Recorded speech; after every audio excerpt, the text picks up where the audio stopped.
In a distant solar system. In the twilight of the planet Zorath, the remote military outpost Tempest 1, two suns dipped beneath the horizon, casting long shadows over the jagged mountains. The air shimmered with the evening chill, a prelude to the bone-numbing cold that followed the brief, fierce day. The sprawling military base, Fort Tempest, nestled in a valley, buzzed with activity as soldiers prepared for the nightly onslaught. Commander Lyra Hart stood on the observation deck, her eyes scanning the horizon. She had grown up on stories of dragons from Earth's ancient lore, but nothing had prepared her for the reality of Zorath's draconic beasts. These creatures, the Zorax, were not just mythical, they were deadly, armored in scales harder than any known metal, and breathed a fiery plasma that could melt through the strongest defenses.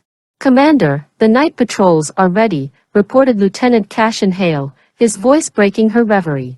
"Good," Lyra replied, her tone brisk. "Make sure the new plasma turrets are operational. We can't afford any malfunctions tonight."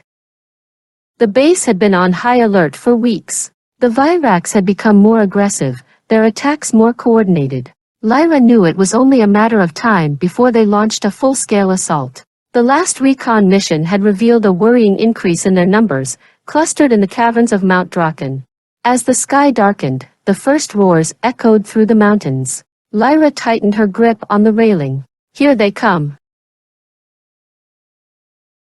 The ground trembled as the Zorax descended upon Fort Tempest. Their wings, spanning over 30 feet, blotted out the stars. The soldiers below took their positions, plasma rifles at the ready. The new turrets, gleaming with untested potential, hummed to life. "Fire!" Lyra commanded.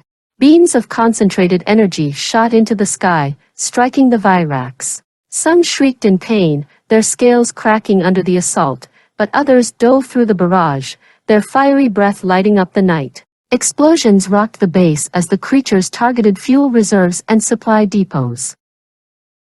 Lyra watched in horror as one of the larger Zorax, a beast twice the size of the others, breached the outer wall. It roared, a challenge that resonated through her bones. "Concentrate fire on the lead dragon," she ordered, her voice cutting through the chaos. The soldiers responded with precision, focusing their attacks on the massive Zorax. It snarled, thrashing as plasma beams seared through its scales. Finally, with a deafening roar, it plummeted to the ground, shaking the earth with its impact. A brief cheer rose from the troops, but Lyra knew the battle was far from over. The Zorax were relentless, their numbers overwhelming. She grabbed a rifle and joined the front lines, her determination unwavering. Hours passed in a blur of fire and fury. The base's defenses held, but just barely. As the first light of dawn crept over the horizon, the Zorax began to retreat, their roars fading into the distance. The soldiers, exhausted but alive, began assessing the damage.